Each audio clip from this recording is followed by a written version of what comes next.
MW3 guys, my name is M.O.A.B, and today I'm going to bring you guys the fourth episode of my high school stories. I'm just going to call this one Mr. Lawson, because that's where it all happened. It was in his class, he's my teacher. But before I get into the story, talk a little bit of the gameplay. This is from the open lobby that I had last night. This is the other night. This is domination on the map mission using the PP90 M1 rapid fire extended mags and specialist strike package. Part of me wishes I was using assault. I probably could have got even more kills with the assault strike package. And I say this because this is like the highest amount of kills I've gotten in a single game on Modern Warfare 3. I have had 100+ kill games in Modern Warfare 2 and Black Ops. Like my very first ever 100 kill game was on Modern Warfare 2 with the RPD on Scrapyard playing Domination, and it was quite intense. And of course, Nuketown 24/7. It's not hard to get a 100 kill game in that. But yes, so onto the story. This happened in the victory lap of my high school days. By victory lap, I mean say an extra year to fix any credits or gain any credits that we needed for college or university, whatever we decided to go to. And me and Dean, a couple of my other friends as well, stayed back and did another year.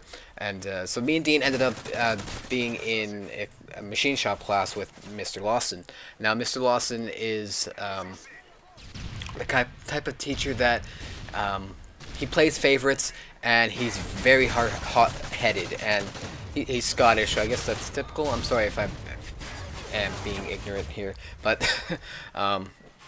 yeah, so he was very hot-headed, and he played favorites. And what I mean by that is, if you're on his good side, you can get away with a lot of stuff in his class. And if you're on his bad side, you know, you didn't do your homework then, yeah, you don't get other privileges that the other students got. Like, for example, me and Dean, we were allowed to do work, like the paperwork kind of stuff, the theory and all that bullshit. And we were allowed to listen to our music while we did that. So, but all the other students didn't. And of course, they still did. They still tried to, but you know, he would yell at them for doing that. And of course, to be like, you know, Ryan and Dean does their work. That's why they're allowed to do, you know, listen to music and work, because that's, you know, they earned it, right? And of course, they put up a stink and kicked out. I think when we started, we had like 30 kids, and by the time we were done, we are down to like 15. Because he doesn't put up with it. If you give him bullshit, he just kicks you right the fuck out of his class, and doesn't give a flying fuck. And he literally forces you to go and take another class, because you get there and he kicks you out. So, you know, that's the kind of teacher he is. Now, we had an assignment. This assignment was, okay, it was an assignment that it was our exam, an exam that we worked throughout the entire semester, from like 2-3 weeks in, after we do all the theory and all the paperwork and stuff like that, and the training on the machines. He sets us right off to do our exam, and pretty much what it was is using you know, the scrap metal that we had around the shop. We had to make model cannons, like they're fairly small, sorry. And so the first part was, you know, working on the wheels and stuff like that, and doing the barrel, and you know, you had to just do it one by one, and then you piece it together through doing threads and stuff like that. So you're kind of like screwing it all together. So I got to the point where I was doing the wheel. I think we did the wheel first. I can't remember if we did the barrel or the wheel first. You know what? I think we did the barrel first. Anyway, so I did the barrel. It went perfectly. Probably one of the best barrels that we had there. And then we moved on to the wheels of this cannon.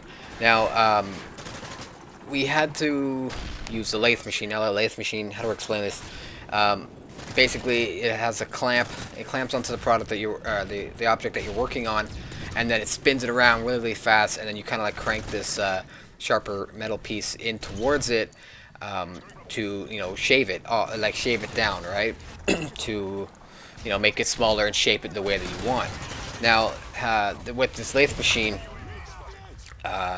if your product was too small, you had to go and find something like another metal piece object or something like that to stick in behind it to prop it and keep it straight and flat, you know, and centered while it rotated. Now, since the wheel is, pretty small, that's what I had to do. I grabbed this quite a large chunk of scrap metal that we had.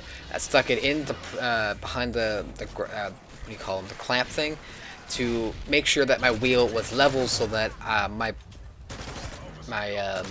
wheel would, not be crooked, and it could, roll and not wobble. And so I did that, stuck it behind my product, it leveled it perfectly fine, it was great.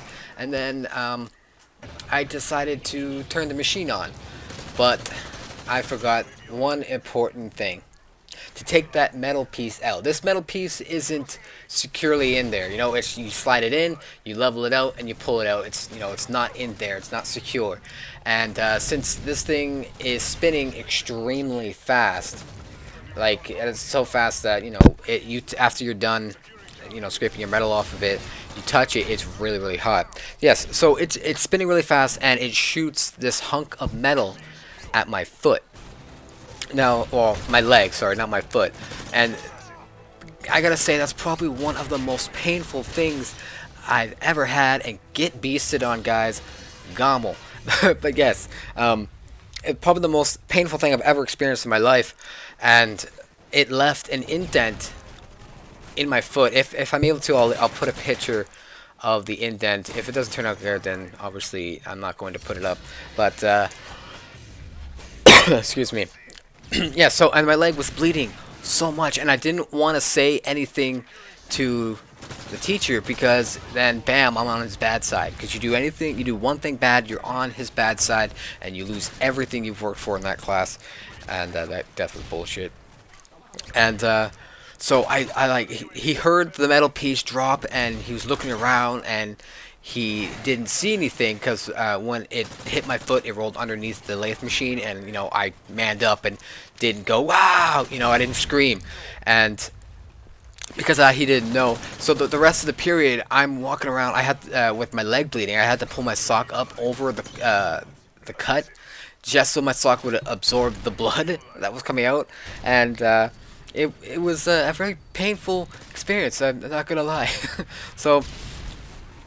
Anyways, if you guys enjoyed this high school story and you wanted to see more, please leave a rating. A thumbs up would be absolutely amazing. Don't forget to comment and subscribe if you haven't already.